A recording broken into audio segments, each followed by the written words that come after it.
Hello, we should be live. Welcome, everyone. Excellent. Welcome to the Stream of Truth. I am Dr. Tassel Faith Shamebrook. And I'm Sean Kelly. And today, such an exciting topic. It is how to do a shamanic journey. Yeah, Dun, dun, dun. So exciting. it's awesome. And we're going to cover a couple of different types of journeying. My experience has been in the shamanic journeying, and then Sean has his own type of journeying that he does as well. Yeah, I guess I think we'll see how it goes, and if it makes sense for me to get into mine. This stream, I think we titled "How to Do a Shamanic Journey," so it might be better just to stick with sort of your method. Mine isn't so much shamanic, or it doesn't really have any origins in any practices that I'm familiar with here so much. Okay. So, all right. So we'll perhaps just stick with the shamanic. Good morning, Jamie. Good morning, Joe. Nice of you to join us. Hello. Always a pleasure. So, first, I thought we could just talk about what is a shamanic journey. What do we even mean by that? And really, what we're talking about is moving from ordinary reality, or what we think of as ordinary reality, into non-ordinary reality. Basically into an altered state of consciousness. And we're basically moving from the physical world into the spirit world. And we can use shamanic journeying for so many great things. We can use it for healing, for soul retrieval, for guidance, for knowledge, for our own life. And then we can also shamanic journey for others. And obviously this is what a shaman does as part of their practice, is to journey for their clients.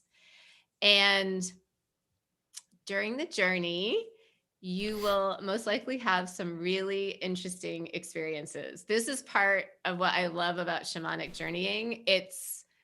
You never know what's going to happen. It's almost like being in like a virtual movie or something, where just so many interesting things happen, so many interesting animals come in, spirits, and it really feels like an adventure. I think that's why I like it so much. Yeah. It feels really adventurous. How long have you been doing this particular practice that you're going to share? Yeah, so I think it was about 3 or 4 years ago that I took my first shamanic training with this wonderful institution that I highly recommend if you are interested in shamanic journeying. It's called the Foundation for Shamanic Studies. And we can probably maybe put a link in the description about this. But they're located in Northern California, but they run workshops all over the world, including in North America. So I did my first training with them about 4 years ago. And then I've only done one formal training with them. And then sometimes I will go onto their monthly meetings. They have free monthly meetings where you can journey like on Zoom with other people. And that's really helpful too, just to practice your journeying. Yeah. And then I also have done some journeying with a shaman here in Nashville that also helped me just feel basically just more confident about it. Yeah, I think that's probably the biggest barrier, right? Is I guess one's own confidence in what they're doing. Would you say that? Absolutely. I did the same thing when I started getting into the Akashic Records. I went to someone who went into the records with me, and then over time I became comfortable going in myself. So that's exactly the same path that I've taken with the journeying. And if it's resonant, I really suggest that path to take a couple of trainings, maybe go to a shaman and do a journey with a shaman, and then see how you feel. You'll probably start to feel more comfortable, and then just dive in and try one on your own. And yeah, we always talk about this. So much is just holding the belief that it's possible and that you can do it. And as we always say, I believe we're all wired to be able to do all of these things, including shamanic journey. Totally. And I think I'll share that, when I first started doing any type of work like that, there was always some resistance and some wonder about whether or not I'm going to experience anything or if anything was going to come through. And I don't think I've ever had an experience where nothing happened. I don't think that's ever occurred to me where nothing at all has happened when I sat down to try and do it. I've had times where I've decided not to do it because I didn't really believe it, that I'd be able to do it myself, or, that type of thing. But never have I actually sat down and had an experience of nothing happening. So that's been my experience anyway, that it's always worked on some level. I have had exactly the same experience. I still, when I go into a journey, there is still a part of me that has a little fear that nothing will happen. Yeah. That I'll come out blank. And like you said, that has never happened. And then what also seems to happen often, but I'll talk about this more when I go through the steps of the journey, I actually, with my phone, just audio tape myself during the journey, and I'll just speak out loud what I'm experiencing, because I find it really helpful to have a record of it. And I usually transcribe it and read it over, because otherwise I might sort of forget some helpful pieces. Yeah. But what I also find is sometimes I'll be in the journey, or let's say in the Akashic Records, for instance, and when I read it afterwards, when I listen to it afterwards, it seems even sort of more powerful than when I'm in it. When I'm kind of back into normal reality, I'm like, oh wow, that was pretty cool. Yeah. Marty Rich asked a question.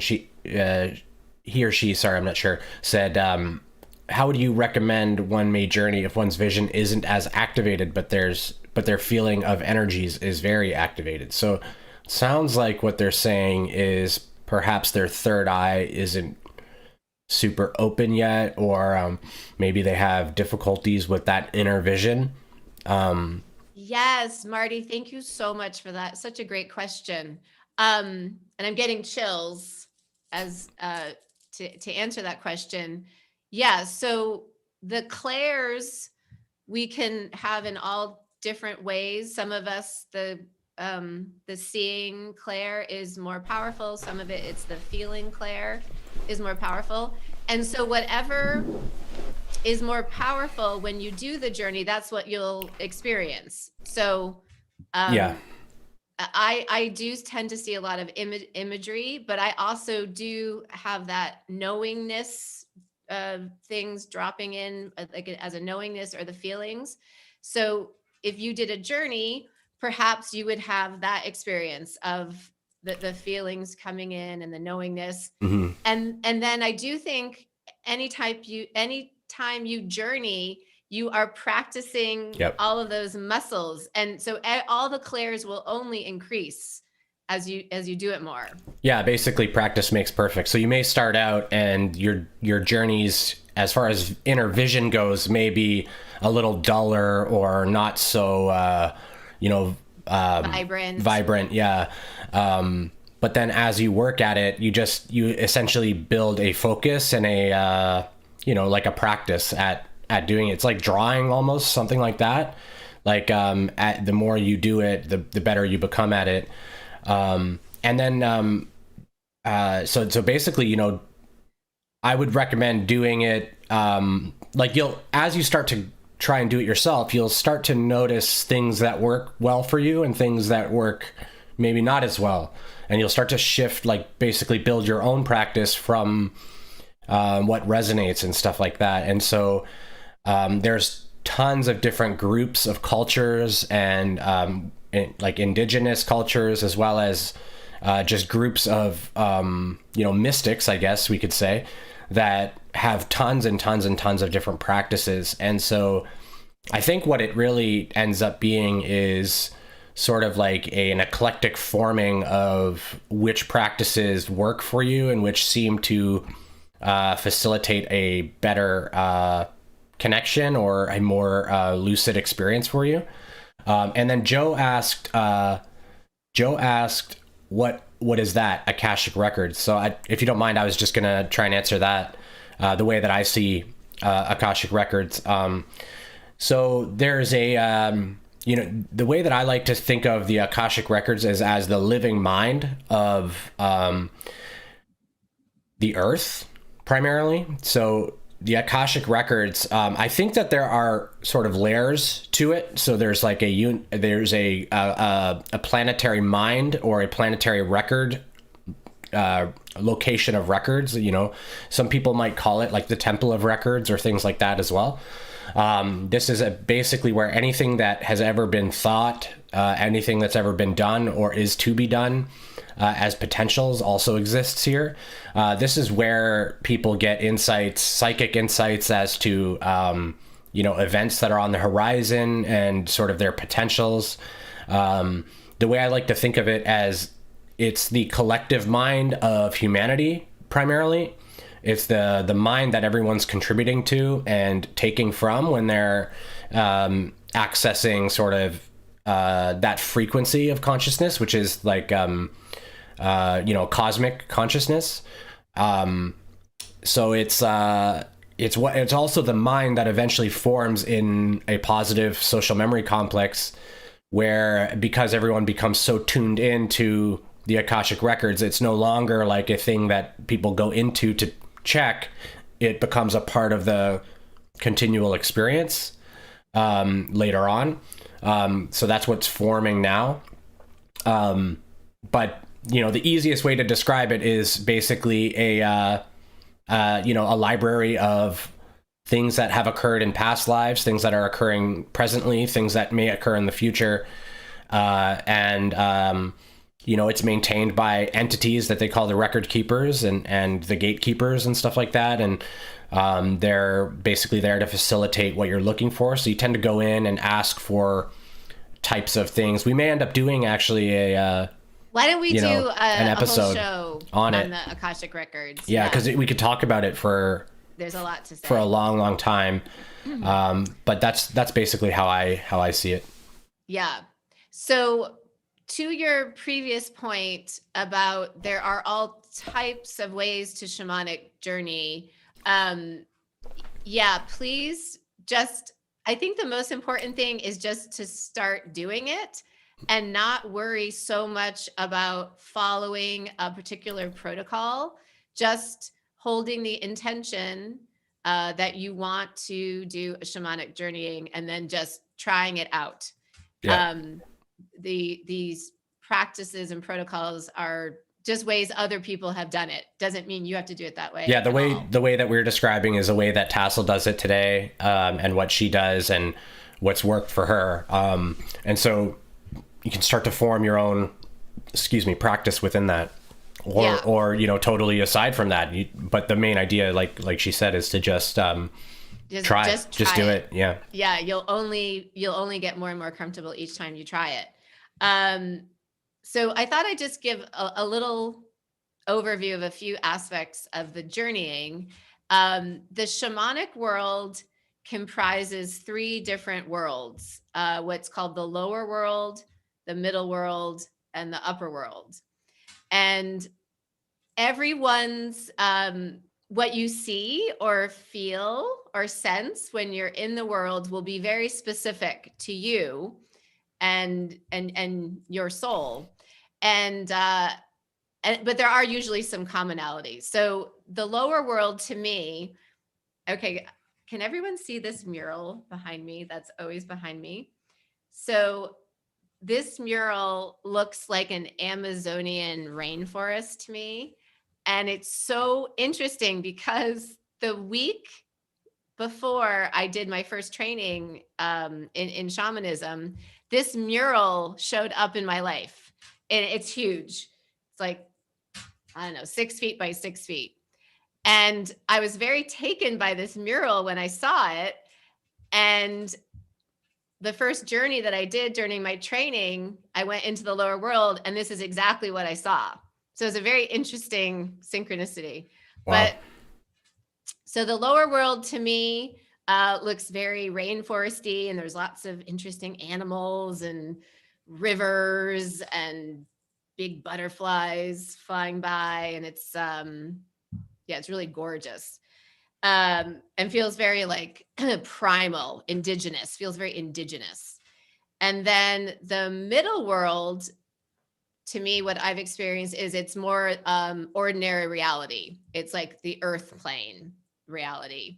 And then the upper world is, I've experienced it both almost like heaven, like I've seen like clouds and angels and sort of like a movie representation of heaven.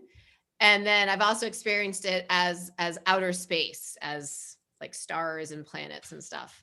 And my understanding is that according to the intention that you set before your journey, your guides will bring you to the world that can best facilitate your intention. And you may travel through one world on a journey, or two, or all three. Okay, so maybe at this point, I'll just lay out a very simple practice of the journey. Does that sound good? Sure. Before you did, we had one more question. Yeah. Marty asked, Sean, do you feel that there would ever be a reason that one would be kept blind? What I think they're asking, Marty's asking this, I think what they're asking is this like a lesson that would be planned for, like where the inner vision is, maybe not quite there?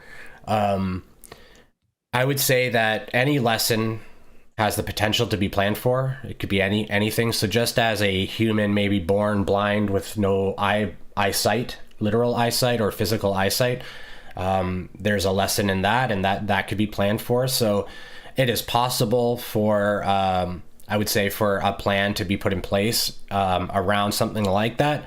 Although I doubt that. That sounds like that would be a something that would really get in the way of someone's ability to, I guess, seek within. And I think in this aspect of consciousness, in this sort of density of consciousness and third density, primarily we're wanting to facilitate the awakening and the connection with these capacities within us.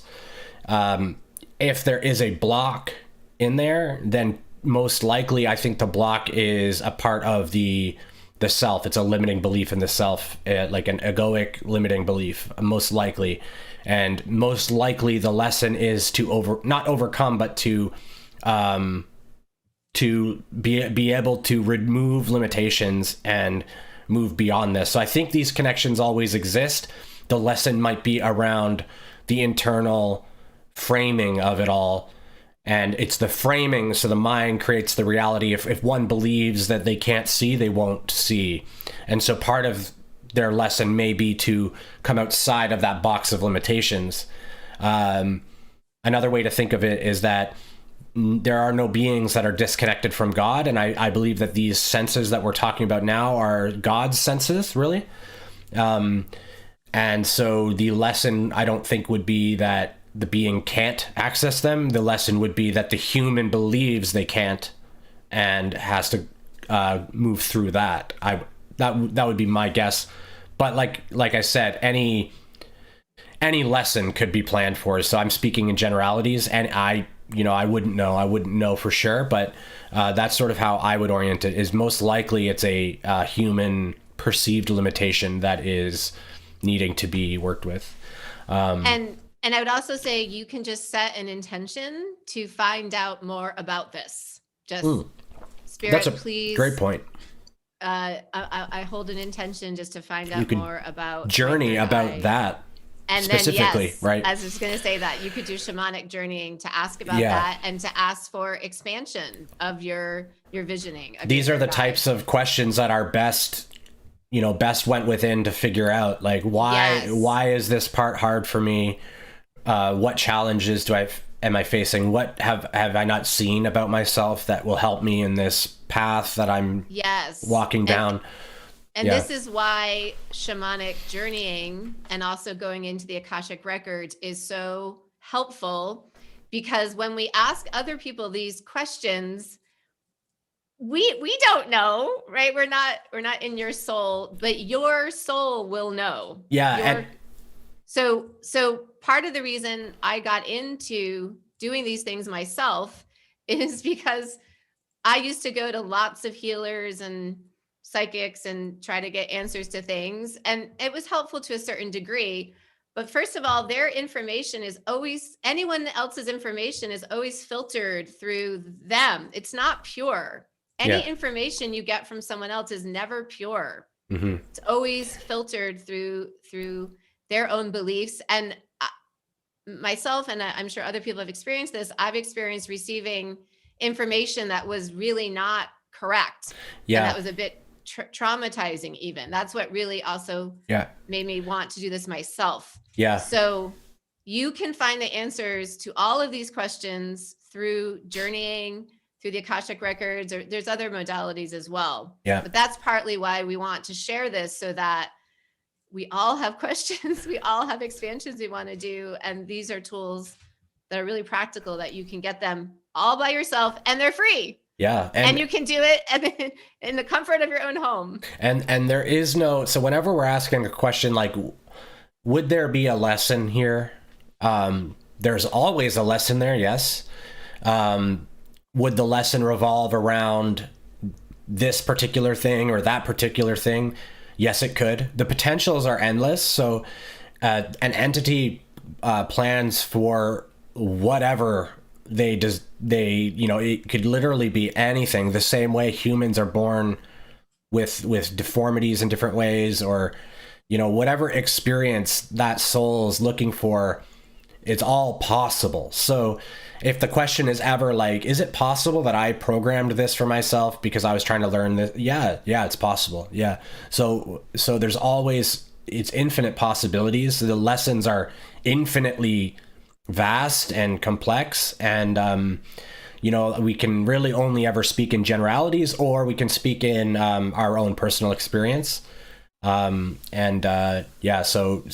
basically, I think, like Tassel said, I mean, if these are questions that are coming up, they're likely worth perusing within. Yeah. Okay, so let's I'm going to go through just a very simple practice of doing a journey on your own at home. And again, there are many ways to do this. Over time, you can figure out what really resonates with you. So I usually journey in my bedroom, and I put a blanket on the floor. And so I lay down on the blanket on the floor, and then I have another blanket that I put on top of me. And I think this just makes me feel sort of contained and like cozy and safe on the journey. And then. Oh, can you guys still see me? I think Zoom crashed. Looks like the stream's still on, so you guys probably can't see me. Just 1 second here. What? Zoom just like crashed. I think we're back now.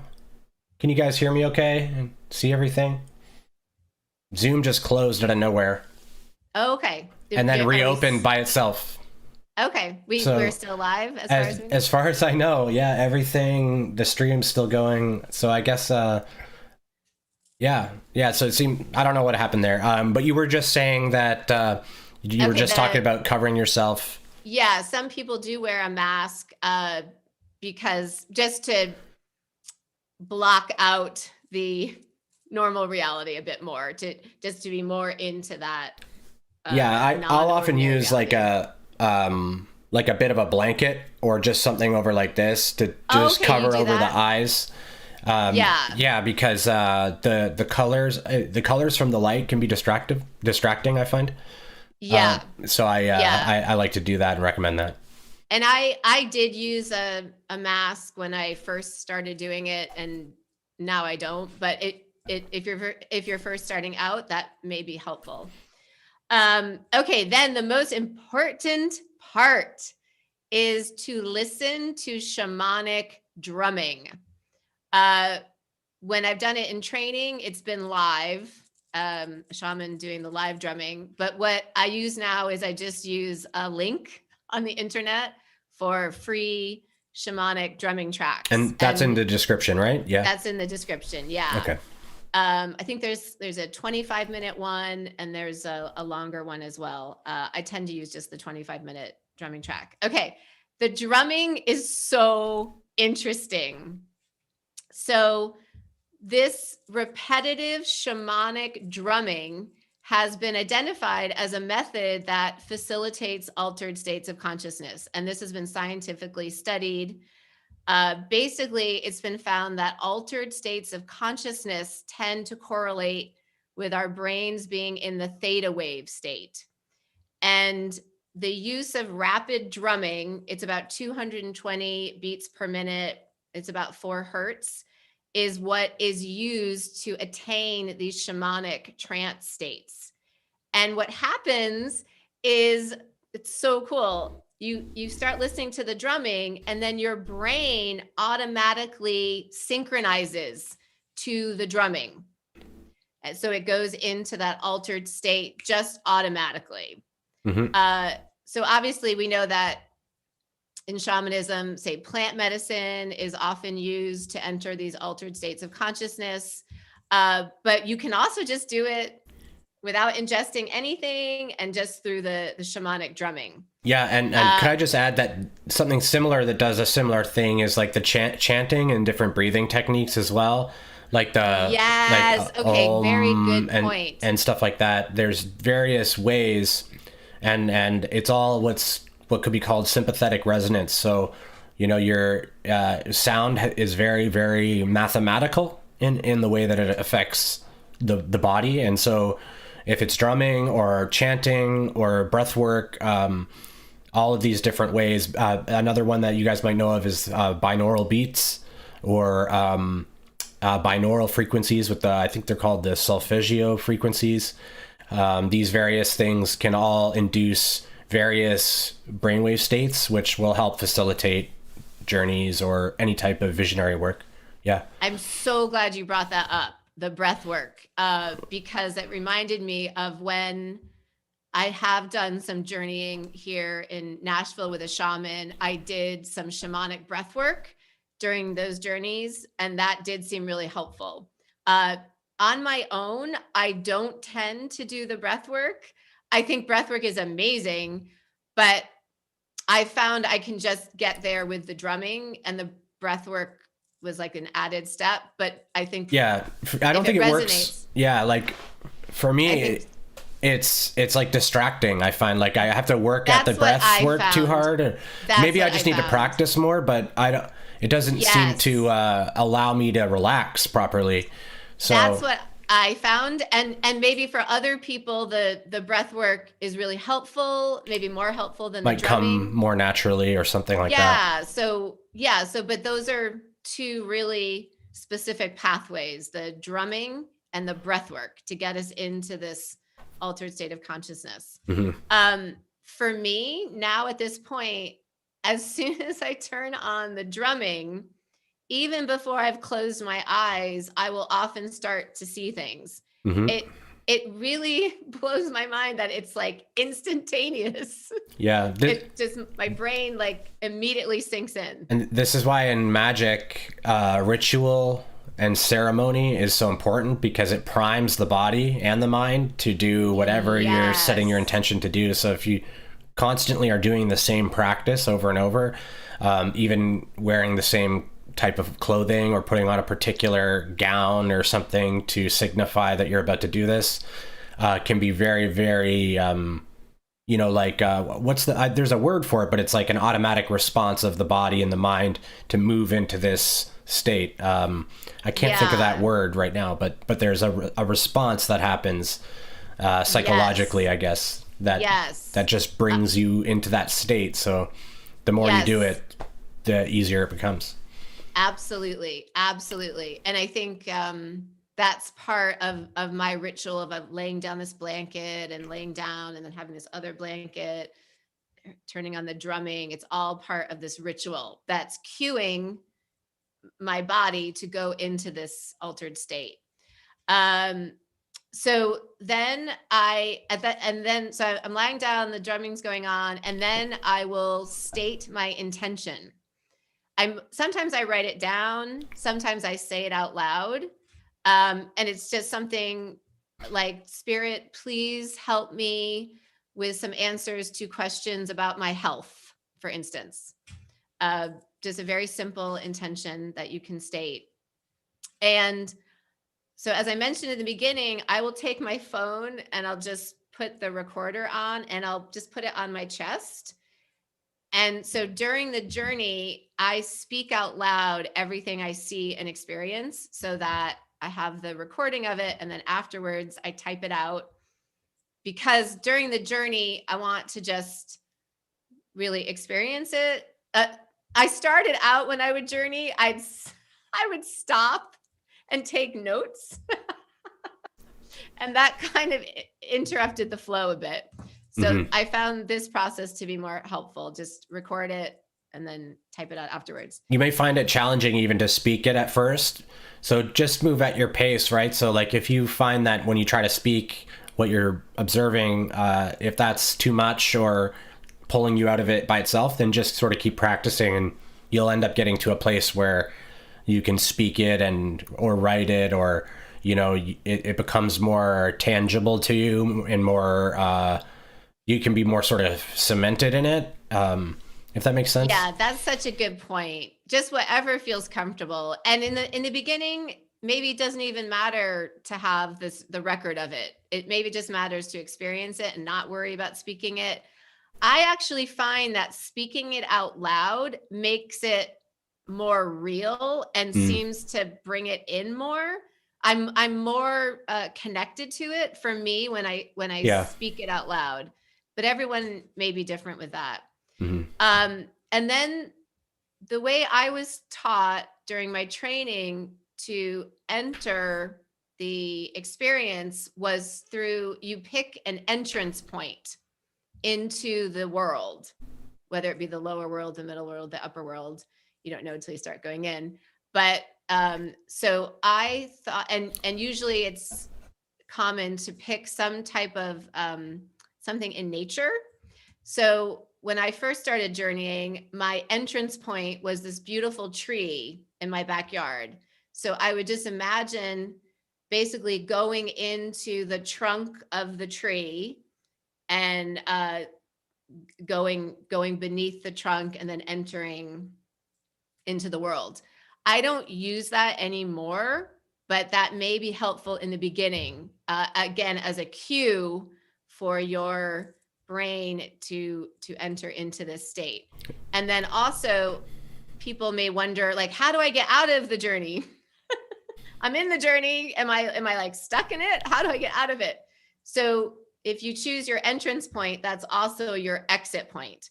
So at any point on the journey, if you ready to leave, you just find your way back to the entrance point, which is also your exit point. Yeah. For me, I'm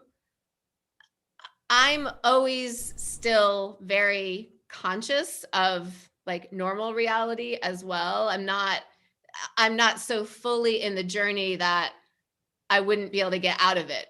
So for me, when I'm done, I just open my eyes. There's nothing special.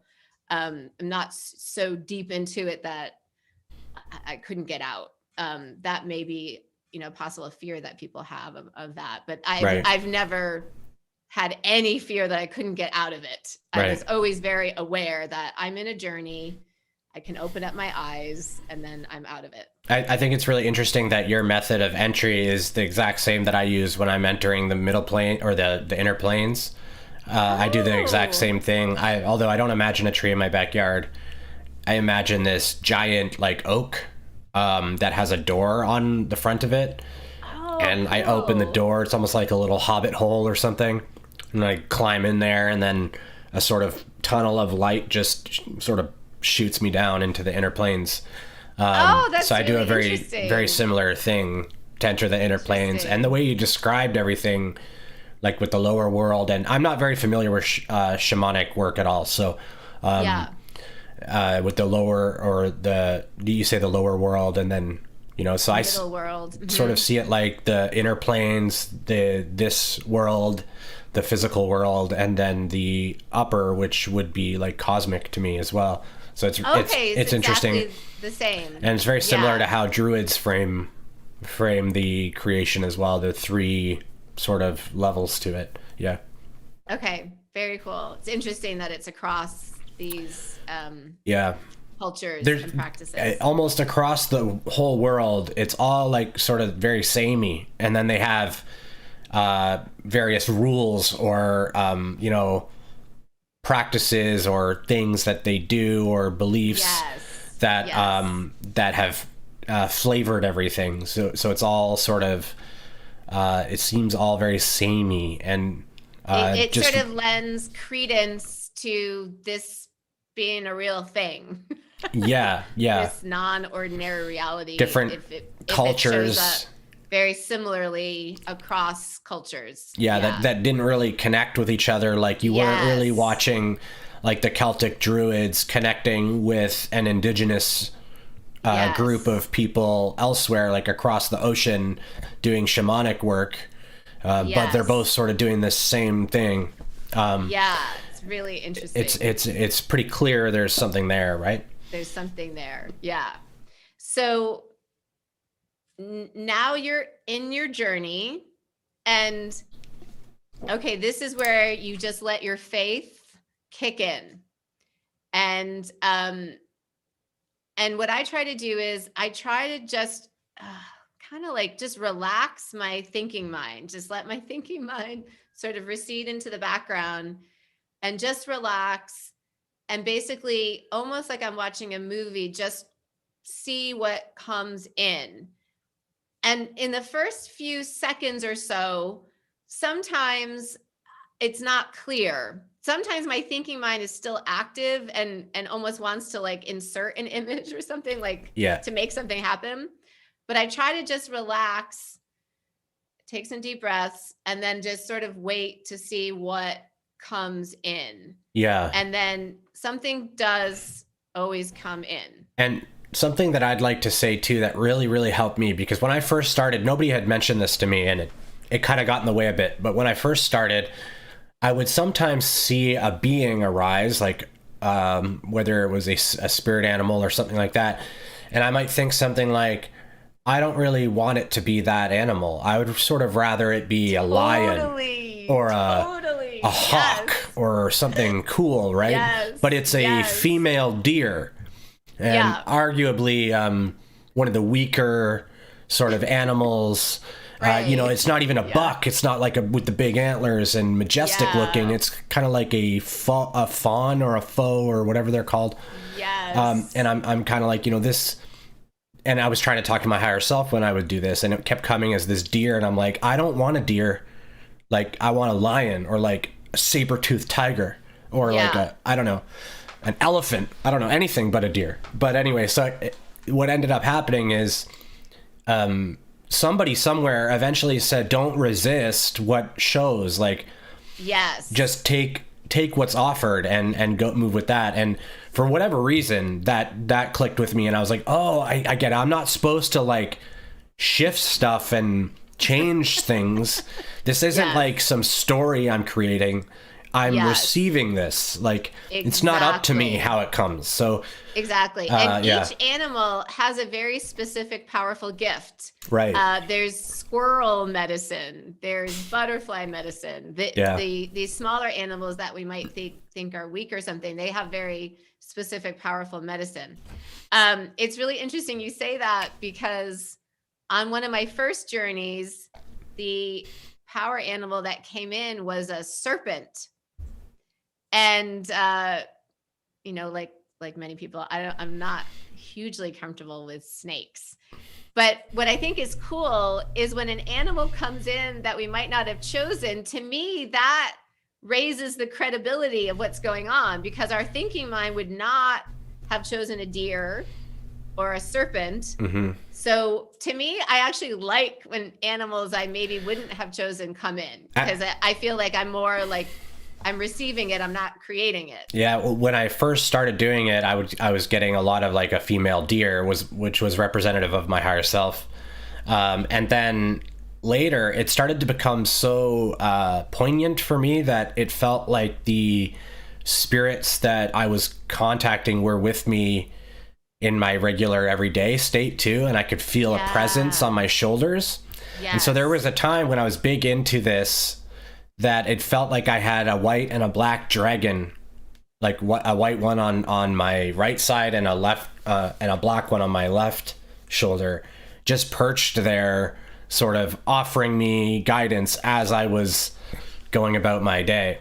And it was really odd. And so but it ended up becoming this very profound connection that I have with dragons. And, at first that was really odd because, dragons are known to be this sort of mythical thing, and not even really an animal. Not real. Right. No, they're not known to be real things. So that was very odd for me. So you may have that type of stuff come in as well, like griffins or phoenixes, dragons. Yes. These types of things. So the big thing is to not judge it, to not resist it, to just the whole state is to be open and curious and faithful. Yeah. And in the shamanic journeying, there are 4 animals that are somewhat iconic that are associated with the 4 directions, north, south, west, east. And those are the serpent, the eagle, the jaguar, and the hummingbird. And for me, I've only experienced the first 3. I have not yet had a hummingbird experience. And what I've noticed, and this is so cool, is that it makes sense that the animal that comes in is providing the medicine you need. So when the serpent comes in, when the serpent comes in, it's about me shedding something, right? The snake sheds its skin and is reborn. And so those journeys tend to be about me releasing limiting beliefs, old stories, trauma. So every time the serpent comes in, I'm thinking, okay, I'm gonna shed something on this journey. And then when the eagle comes in, I've had the eagle come in a lot. It's about having a higher perspective on what's going on with what I'm asking about. So usually very much the more spiritual soul perspective of what's happening on a larger level and in this situation. Yeah. And then the jaguar seems to represent transformation. I did a journey, I think 2 nights ago, and the jaguar came in, and that really made sense. The hummingbird apparently is about evolution and growth, and I haven't had the hummingbird come in yet. Yeah, and I'd like to just add that just to tie it in with some sort of like Western occult practices as well. Yeah. That the directions all correspond with each element as well. Yes. So fire, air, earth, and water, and each of those in Western practice. So the interesting thing about these types of practices is depending on what type of cultural I guess focuses were around when these practices were built, sort of flavor everything. So in a Western occult or magic practice, they'll tend to associate the directions with various archangels. And so I'm sort of the opinion that I'm biased because my practice is mostly like a Western magical type of practice. I would say I'm not in any of the schools. I am a druid technically, but I don't follow any real schooling for any mystery schools or anything. I like to see it as sort of archangels inhabiting the bodies or working with spirit animals as well. And so, oh, that's interesting. Yeah, like it's the same thing happening Yeah. Just showing up in a different physical form. And then something like people that are very, very deeply into the galactic energies and the star seeds are also experiencing these same invocations of angelic entities, archangels, that they are having, but they have like Pleiadian energies tinged into them, or Arcturian, things like that. And it's based on the perception of the one engaging with the magical ritual and the resonance and everything that facilitates what energies flavor these experiences, and based on everything that I've learned. So I think I think it's more or less that's sort of the same thing that's occurring, and whether it's archangels, aliens, ETs, cosmic energies, spirit animals. It's all different flavorings of the same overall energies that are guiding us, I think. Yes, that really resonates. That is really interesting. And yeah, on my journeys, I've had just a whole zoo of different animals come in over time, and it's really fun. And often the animal will ask me to just jump on its back as we travel through the different worlds and experience different things. And that's really, really fun too. Another really interesting thing about the spirit, the power animal, is that especially when part of the journey encompasses soul retrieval, which is a really, really big shamanic journey thing to do, is soul retrieval. At the end of the journey, the power animal has retrieved pieces of your soul, and you will see the animal approach your mouth and blow into your mouth. And that's how the soul pieces come back into you. It's just really cool to experience that. And maybe I'll just share a few examples of journeys that I've done to give people a flavor of different things that are possible and sure. the magic. Can I summarize then, I think, what the steps are that you've laid out? Yes, thank you. So I'm trying to play a little bit of your role here. I'm not as good at this, but so I think you first are saying that you want to set an intention for sort of what you're going in there for. Like, you can of course also go in without any intention, just the intention being to see something of use in some way, right? Yeah, whatever would be highest and best for me to experience. Spirit, you decide. What do I need to see, right? Yeah, similar to when you're asking a tarot question, when you're not really sure of a specific thing you're asking about, just what do I need to see right now? But setting an intention, and then you recommend laying down and having you use a blanket and lay down and get comfortable. You put on the drumming that we've linked in the description, and then you it sounds like you sort of go into the entryway and then just let things arise naturally. Is that right? Yes. Yep. And then when it feels done, you leave, right? You go back up through the way that you came in.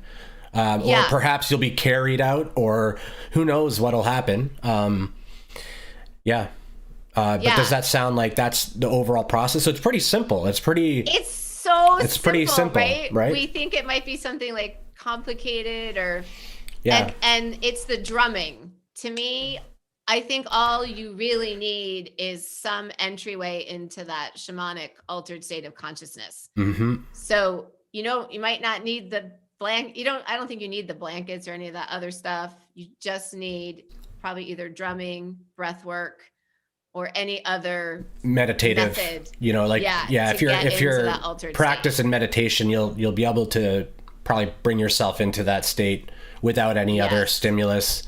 Probably doing it in quiet is best, as quiet as it can be. Yes. Maybe not super bright. Not a lot of distractions, weird smells, maybe not, although you may find some certain incense assists. Experiment with Yes. stuff. I would say just experiment with the whole arrangement and what you bring to it. Where maybe you set up a little crystal grid of some kind, whatever helps you feel like at ease with what you're doing. That's a really good point. Whatever helps you feel connected spiritually in general, you can just transfer into this practice. So yes, if crystals really help you connect, if Palo Santo helps you connect, if prayer helps you connect, do some of that as your ritual before you journey. Yeah, whatever way a little prayer just to say how grateful you are for the experience you're about to have right before you go is probably very powerful. You're sort of reminding yourself that it will happen. You're already grateful for whatever comes through. Yes. And we go in with that intention, then you're bound to have something occur. Absolutely. And I pretty much, I think, always remember to just say, thank you at the end. Thank you, Mother, Father, Spirit, for this amazing journey I just had. And then the mantra also, I've said this before, that I like to use is I believe, I believe, I believe, I am willing to receive. So if I have a moment of doubt that something's going to happen, I'll just start repeating that mantra, and it seems to help open things up. Do you have any advice or any like, there's some people that probably not the people that are live with us right now, but there's probably people that'll watch later that might have some fear around this. Like, what if some negative spirits or negative oriented entities show up and start to do something? Or, have you ever had any experiences like that? If you did, what did you do with that? Or what would you say to anyone that's having that type of fear? That's such a great question. I'm really glad you brought that up. I have never had that fear, and I've never had that experience. I don't know if that's the correlation there.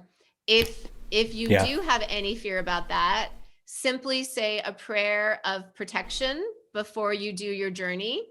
And, even just envision yourself in God's light, whatever you do to feel protected in those situations. But if you have any type of fear about that, just set the intention, say a prayer, protect yourself. I don't think you will experience anything outside of what your intention is. Right. And I will say too, some of the journeying stuff that occurs can feel a little, in my experience, can feel a little disorienting or a little uncomfortable. I've had for example, I'm scared of heights, and I've had a situation where, like, I was in the top of a tree and it wasn't super high, and then suddenly the tree grew to like 20 miles high, right?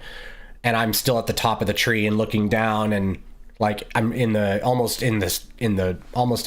space, basically looking down at the earth. And so some of these things can happen that can feel a little uncomfortable.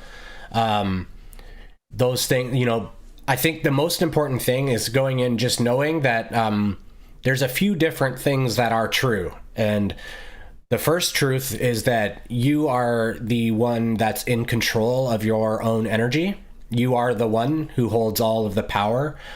This law is called the law of consent. So basically everything that occurs in your energetic body is consented. It's allowed in.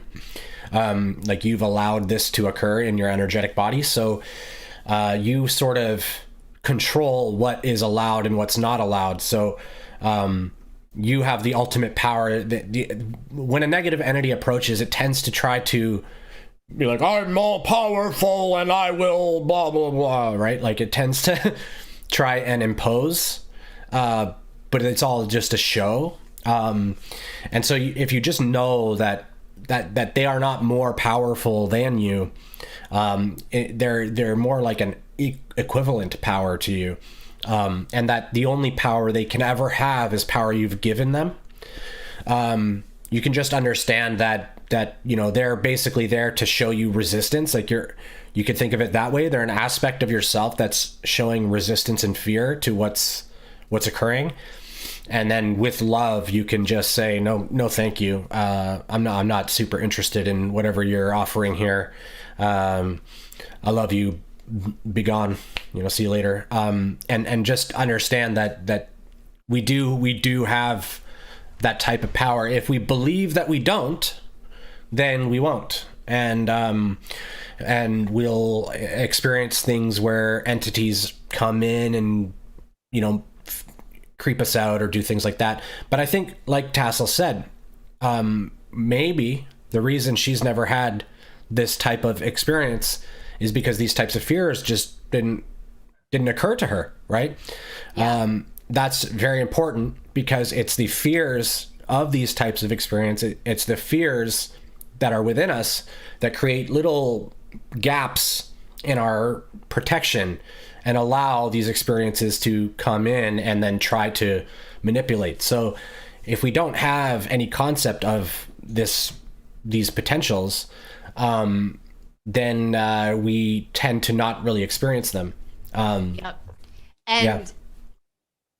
And in addition, if you do hold a fear, perhaps do a journey first with a shaman, or even have someone else with you in the room if it feels a little uncomfortable to do it by yourself. Just follow whatever feels resonant for you. Yeah. And what feels comfortable. And when you're starting out, oh my goodness, it's just great to do it with a shaman or have someone else there, or do it in a group. And over time, you'll probably get more comfortable doing it completely on your own. So what can you use shamanic journeying for? You can use it for everything. Literally, yeah. Any problem you have, you can journey on. So I've done it so much soul retrieval journeying. I've done so much emotional, physical healing journeying. I've done so much of, please answer this question for me, journeying. I've journeyed for other people. I did some journeys for my father, who was very ill. And there's a very specific type of journeying called psychopomp, which is guiding souls into the afterlife during the death journey. That's really interesting too. So I'll just share a couple of specific experiences I've had to just show sort of what's possible. And so this is kind of like a little bit of an embarrassing topic, but I've had some issues with my hair, it being unhealthy, and more recently it's been shedding a lot. So this is something I was concerned about. So I'm like, all right, I'm going to journey on it. See what's going on there. And I did a couple of different journeys about my hair.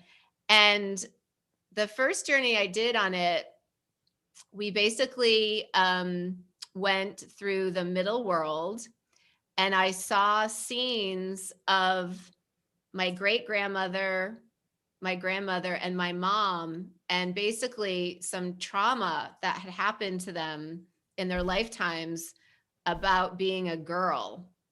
Some trauma that happened around being a girl. And it was basically shown to me that in my matrilineal line, it hasn't been safe to be a girl, that a lot of trauma happened around being a girl in the patriarchal system.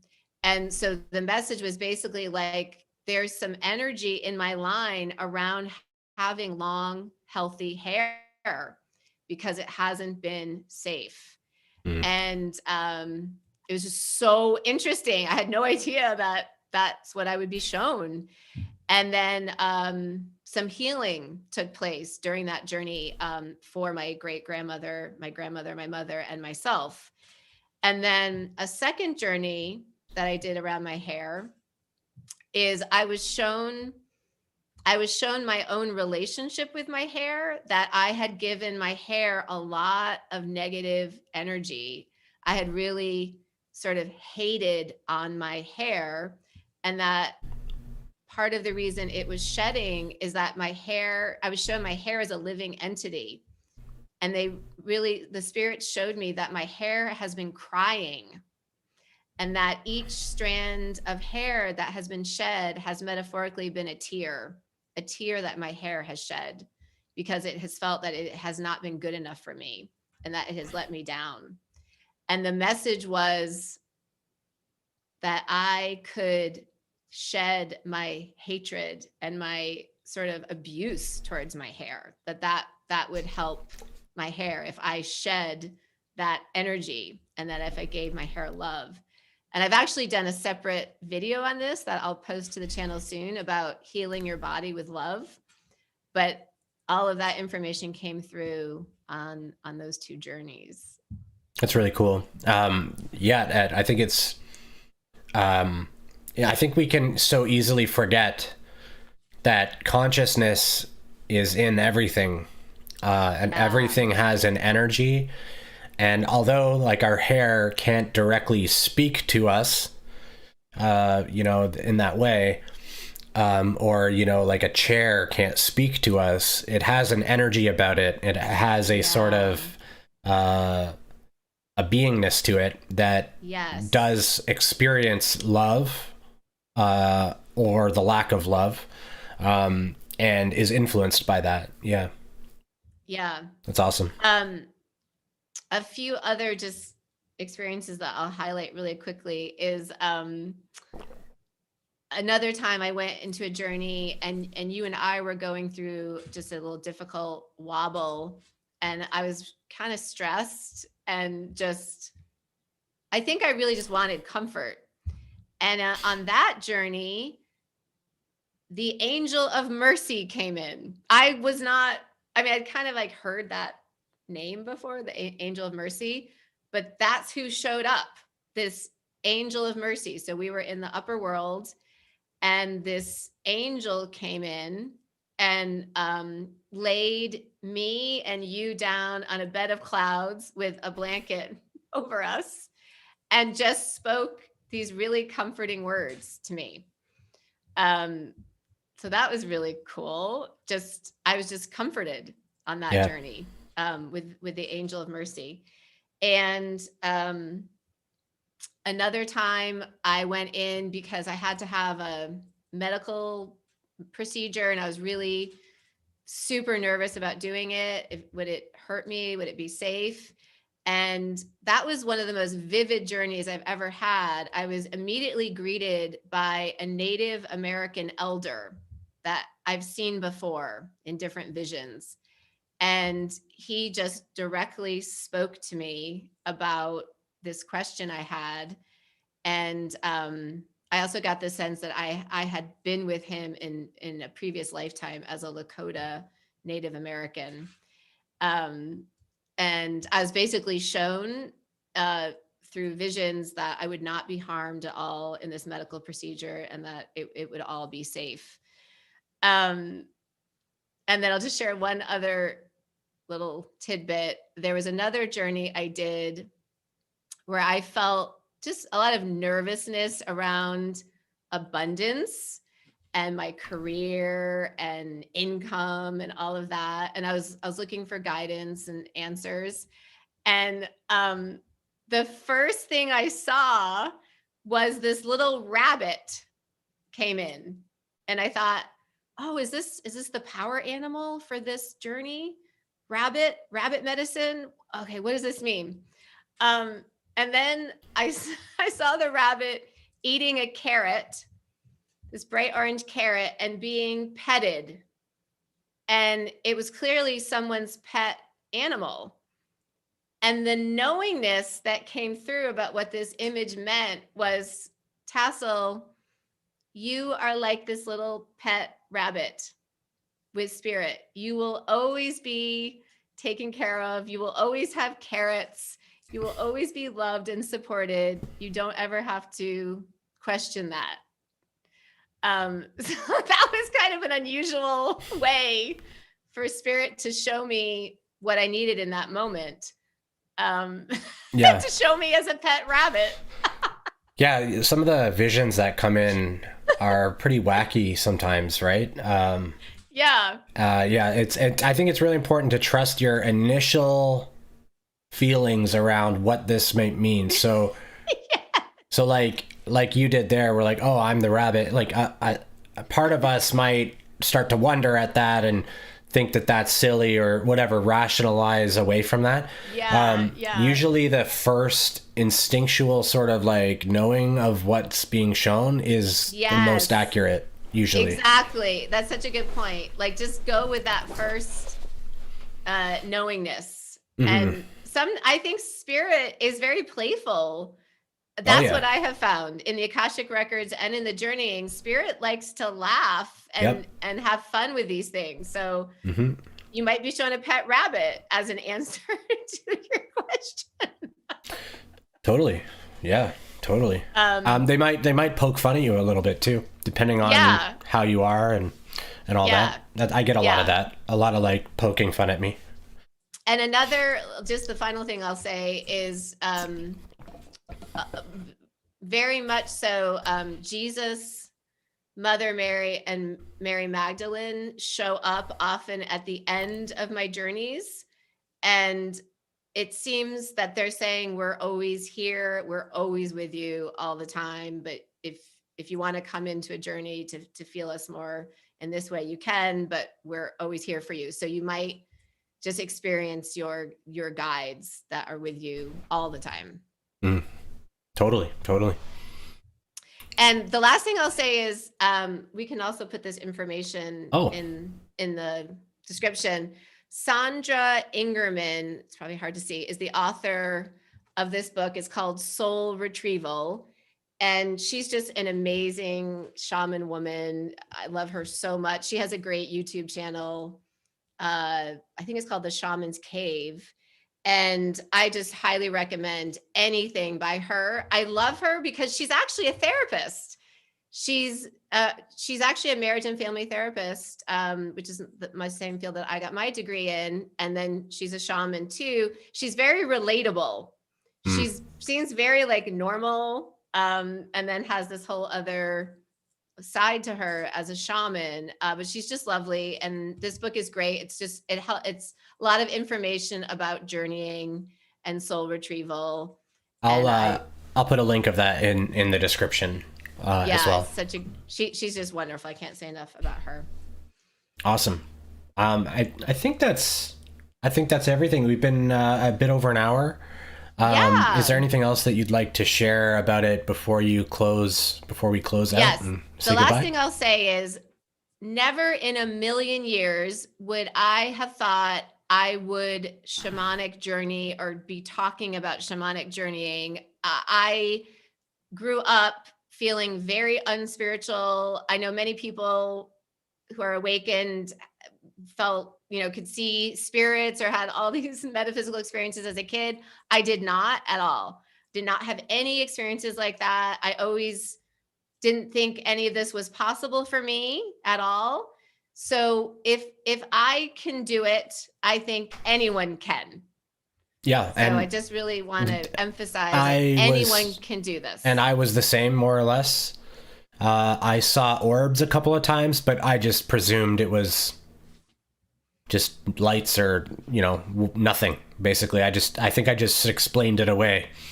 And now I call myself a wizard. So, sometimes these things just start to awaken within us. And so if you're here and interested in this, then obviously it's awakening within you or already awakened. Everyone's capable of this once they set some sort of intention to do it, basically. And if you have the desire, you can do it. Totally. It's your desire that will see you through the process and will motivate you to try it. Absolutely. Yeah. Awesome. So much luck to everybody. So much adventure and blessings on your amazing shamanic journeying. And we'd love to hear if you're journeying and what your experiences are. Yes. Thank you, everyone. Really appreciate it. If you haven't already, consider liking the video and subscribing if you're not already subscribed. And we'll catch you next time. Yes. Take care. And we also have an amazing Patreon community. That's right. We do have a Patreon community. Links in the description for that as well. Yep. Thanks, awesome. Everyone. Okay. Bye. Bye.